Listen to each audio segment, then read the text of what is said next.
guys, G-Economics here, and today I'm bringing you a little video clip with regard to the theory of contestable markets. So far we've looked at monopoly, perfect competition, monopolistic competition, oligopoly, and then the final one that you need to have a working knowledge of is this one called contestable markets. So contestable markets is something which came about as a result of some of the work done by a very famous economist called William Baumol. And William Baumol said that in some markets, particularly where there is absolutely freedom of entry, so costless entry, and also costless, the more important one, costless exit from an industry, then that market will be characterized by long-run normal profits.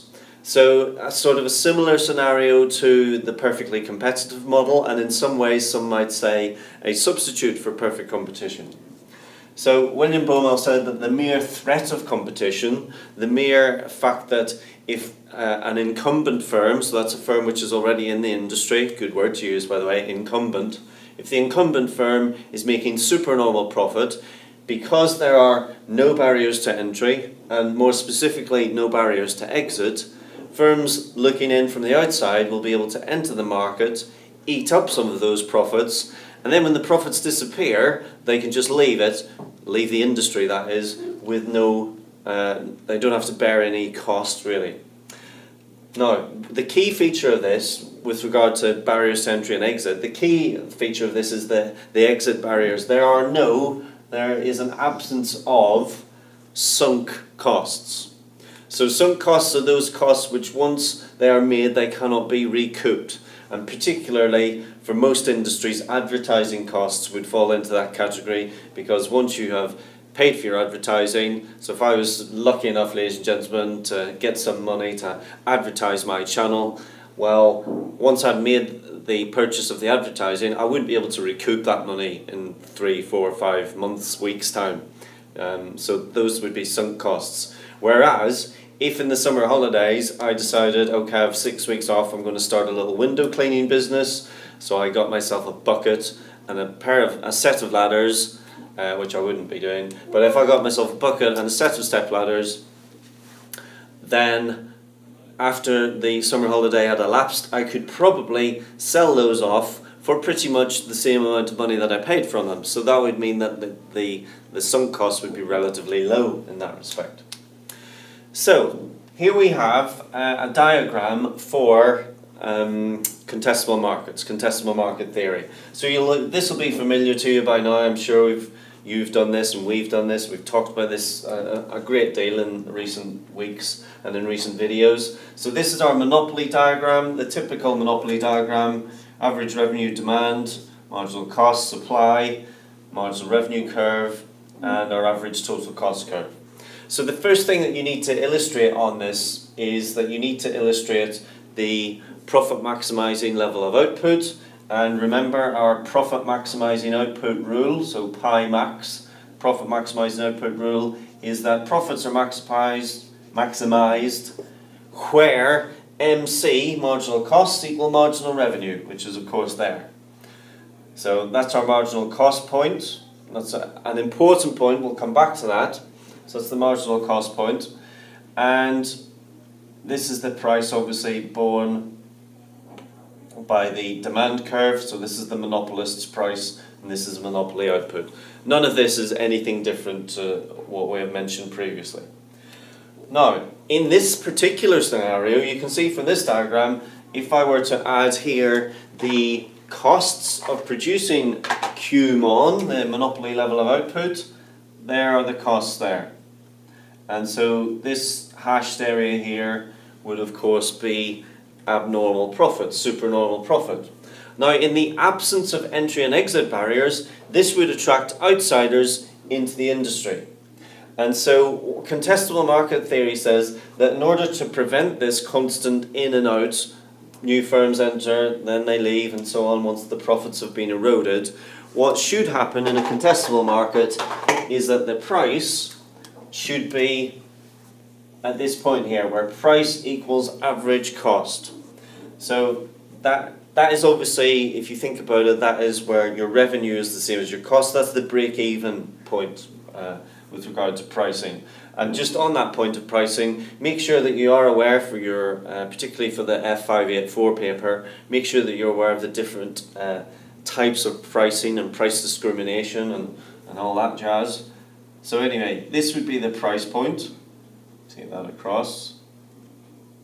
So that would be PCON. So that's your contestable market price. And this would be your, obviously this would be your QCON, this would be your level of output in the contestable market. So the theory goes therefore that if you just charge a break even, so you just make, you're just breaking even here, costs equal to revenues, you're in effect really, if you think about it, you're in effect making normal profits here in the long run.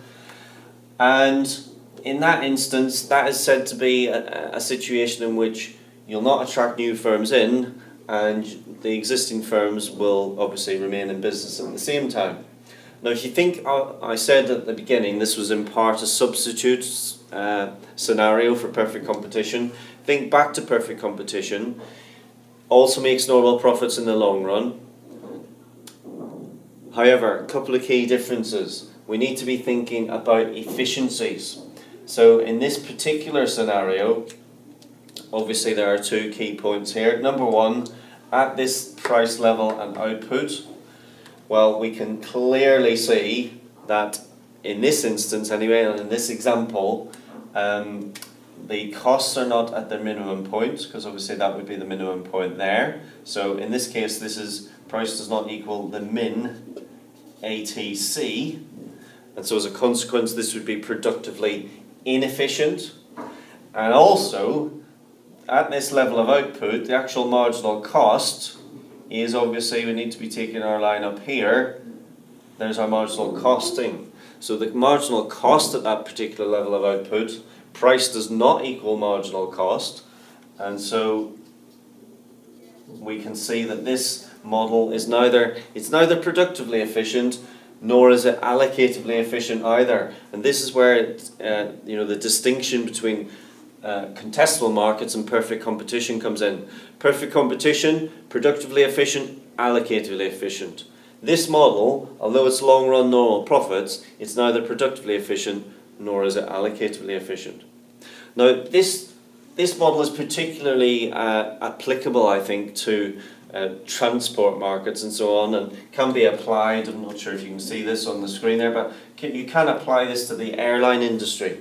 So if you think about an airline which has spare capacity, and so it's got a couple of planes sitting in a hangar and they're not doing anything. Well, those planes, the cost has obviously already been borne, so they're just sitting there and they're idle. So if the airline is looking around and it sees, oh, this is a particularly profitable route, and there's room for us to enter that route and to fly these two spare planes, or this one spare plane on that flight, and make some profit from it, then there's a scenario where we do actually have freedom of entry and freedom of exit, because these planes would just be idle otherwise. So it does apply. I guess, however, in most instances, the likelihood that you'll ever find an industry into which there are no barriers to entry and no barriers to exit, especially nowadays when you think of advertising costs and so on, then this again is like perfect competition in this respect. It's a highly theoretical model. So, ladies and gentlemen, I think we shall leave it at that for today. So I think that's really it with regard to market structures, and I look forward to bringing you something a little bit different in the next series of videos. So as ever, keep subscribing, message me any questions, and bye for now.